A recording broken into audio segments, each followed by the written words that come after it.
उनकी उनकी सियासत में फर्क क्या रह गया? मैं बड़ा जज्बाती होकर के ये बात आपसे कर रहा हूं, बहुत दानिशमंद लोग हैं आप। और सिर्फ यही नहीं, मैंने उनकी गालियां हिंदुस्तान के दूसरे शहरों में भी सुनी है। जो उनको वोट नहीं देगा उसे भला बुरा कहेंगे। यहां उलेमा इकराम बैठे हैं, ये अल्लाह वालों का इलाका है। महाराष्ट्र में जब हार गए, यहां जमीयत के साथी बैठे हैं। मौलाना सज्जाद नोमानी साहब को सोशल मीडिया पे जो जो भला बुरा कहा है, लिफाफे वाला बोला मौलाना लोगों को। आप सबने सुना होगा ये भाषण, सुना है या नहीं सुना है कि लिफाफे पे पलने वाले, अरे ये हैं तो ये मजहब की डोर पकड़ करके आगे बढ़ रहे हैं और हमको आपको रोशनी दिखा रहे हैं। इनको लिफाफे वाला बोलोगे आप महज इसलिए क्योंकि ये आपको वोट नहीं दे रहे हैं। बंद करिए ये सियासत, इतनी नफरत मत परोसिए। मैं ये हक किसी को नहीं दे सकता कि सीमांचल के बेटों को सीमांचल के बाहर का कोई आकर के लंगड़ा घोड़ा बोले, गाली दे। मैं ये हक किसी को नहीं दे सकता। और आपकी गैरत कहां चली गई है? आप सुन कैसे रहे हैं? लेकिन मैंने सुना है कुछ ताकतें यहां आई हैं जो कह रही हैं कि जो हमें वोट नहीं देगा वो फिरौन होगा, नमरूद होगा। मैंने सुना है कुछ मेहमान आए हैं, बरसाती परिंदे, जो लोगों को गालियां दे रहे हैं। पड़ोस में कोचा धामन के कैंडिडेट को लंगड़ा घोड़ा और पता नहीं क्या क्या, मैं वो जबान से निकाल भी नहीं सकता, ऐसी लैंग्वेज इस्तेमाल की जा रही है। सियासत इसका नाम है कि अपने ही एक कलमा गो भाई को गाली दोगे आप? क्या किसी मुसलमान को फिरौन कहने से बड़ी कोई गाली हो सकती है? हो सकती है? मुझे बताओ, क्या किसी मुसलमान को फिरौन और नमरूद कहने से बड़ी गाली हो सकती है? कैसे आपने हक दे दिया कि कोई मेहमान आकर के आपके बीच में आपके लोगों को फिरौन बोले, नमरूद बोले, गालियां दे? जो कांग्रेस को वोट देगा वो फिरौन हो गया, जो उनको वोट नहीं देगा वो नमरूद हो गया। यही लैंग्वेज तो नरेंद्र मोदी की भी है ना, कि जो हमको वोट नहीं देगा उसको सर्टिफिकेट नहीं देंगे। तो फिर उनकी उनकी सियासत में फर्क क्या रह गया? मैं बड़ा जज्बाती होकर के ये बात आपसे कर रहा हूं, बहुत दानिशमंद लोग हैं आप। और सिर्फ यही नहीं, मैंने उनकी गालियां हिंदुस्तान के दूसरे शहरों में भी सुनी है। जो उनको वोट नहीं देगा उसे भला बुरा कहेंगे।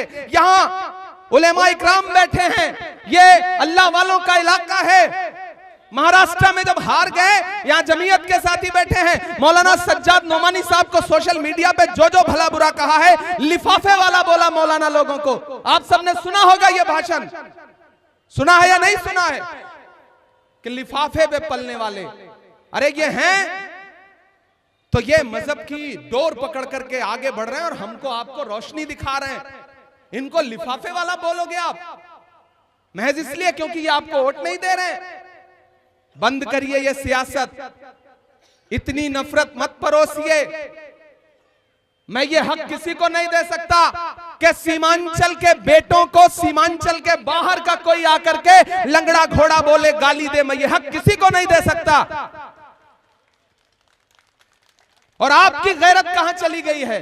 आप सुन कैसे रहे हैं? मैं आपका जमीर जगाने आया हूं, किशनगंज वालों, पोठिया वालों। आप सुन कैसे रहे हैं? कोई आपके बीच में आएगा, सियासी इख्तिलाफात हो सकता है। डॉक्टर जावेद साहब 4-5 बार चुनाव लड़ रहे हैं, कमरुल हुदा साहब इससे पहले भी चुनाव लड़ चुके हैं। क्या इससे पहले कभी किसी ने किसी को गाली दी? बताओ मुझे। सब चुनाव लड़ते हैं एक दूसरे के खिलाफ, चुनाव होता है, चुनाव खत्म, बात खत्म। जो जीता वो क़यादत करता है, वो आगे बढ़ता है, जो हार गया वो आगे बढ़कर के गले मिलता है, दुआ सलाम करता है। इसमें गाली की जगह कहां हो गई? इस्लाम में आप किसी को नमरूद कह दोगे, किसी को फिरौन कह दोगे, और आप सोचोगे कि आपकी हर बात सर माथे पे बिठाई जाएगी। क्यों बिठाई जाएगी? डॉक्टर साहब, किशनगंज में कांग्रेस के लिए जो वोट मांगे, जो वोट दे, उसको कहेंगे कि ये एक दरीबाज है, दरी बिछा रहे हैं। लेकिन आपकी जानकारी के लिए बता दूं कि तेलंगाना में इसी 11 तारीख को जुबली हिल्स में एक सीट पर चुनाव है। तेलंगाना में मतलब हैदराबाद में, जुबली हिल्स में, घर के पड़ोस में एक सीट पर चुनाव है। वहां कांग्रेस के लिए घर घर जाकर के यही मिल्लत वाले हबीबे मिल्लत साहब वोट मांग रहे हैं कांग्रेस के लिए, समझे या नहीं? फिर से समझा रहा हूं, यहां आकर के आपको भला बुरा कह रहे हैं, आपको कहेंगे कि आप दरी बिछा रहे हो। अरे भाई, तो वहां आप कांग्रेस के लिए वोट मांग के, इसका मतलब आप भी दरी बिछा रहे हो। आप कांग्रेस के कैंडिडेट के लिए घर घर 5-6 दिन पहले वोट मांगो तो आपकी हिकमत है, और पोठिया और किशनगंज के लोग कांग्रेस के लोगों को वोट दे दें तो आप कहोगे कि दरी बिछा रहे हो।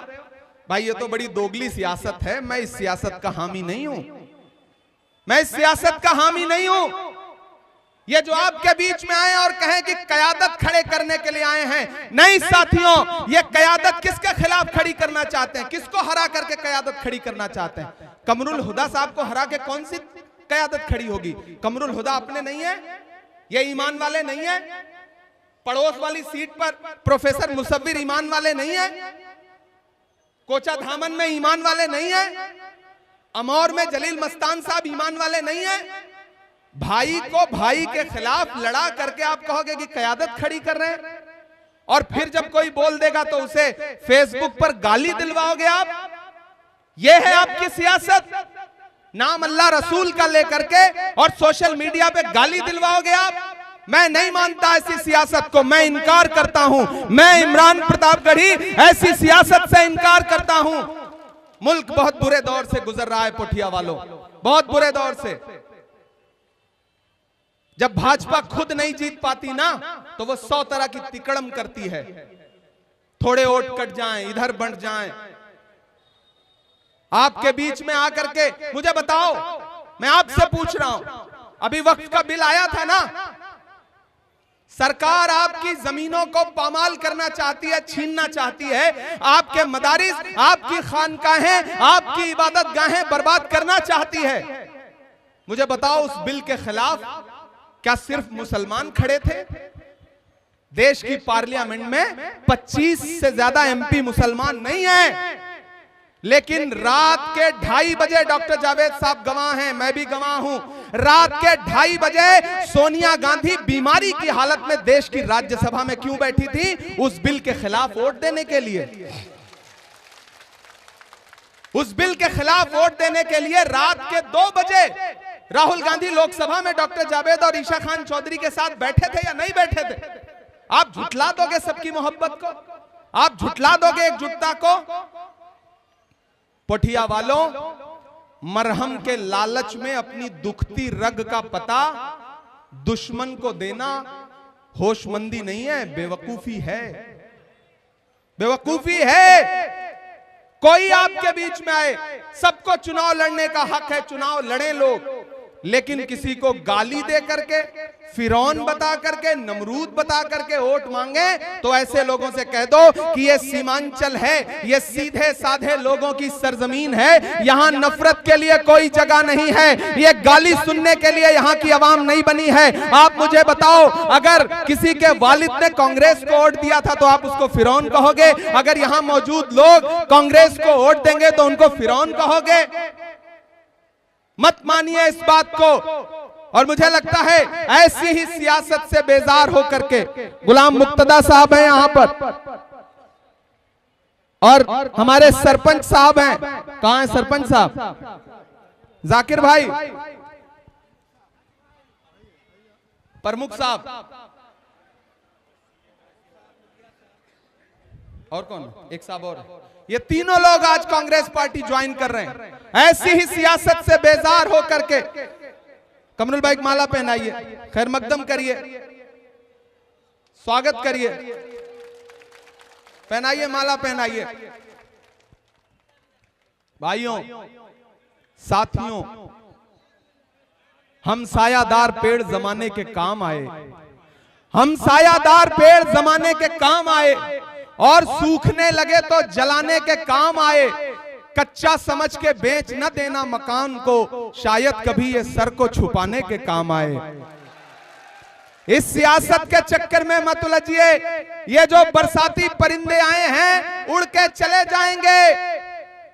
सीमांचल में आपको रहना है, एक दूसरे से नजर मिला करके सुबह शाम साथ में उठना बैठना है, साथ में चूड़ा खाना है, साथ में दावत खाना है। इन सियासतदानों के कहने पे एक दूसरे को गाली मत दो, एक दूसरे से लड़ो मत। खुदा के लिए दामन फैला के अपील कर रहा हूं सीमांचल वालों कि आपस में लड़ो मत। इनकी गालियों का जवाब मोहब्बत से दो और इनसे कह दो कि अगर सीमांचल के किसी बेटे को कोई मेहमान गाली देगा तो मेहमान होने की वजह से उसे कुछ बोलेंगे तो नहीं, लेकिन आने वाले वक्त में उसको सीमांचल में घुसने नहीं देंगे, क्योंकि सीमांचल के बेटों को कोई गाली नहीं दे सकता है।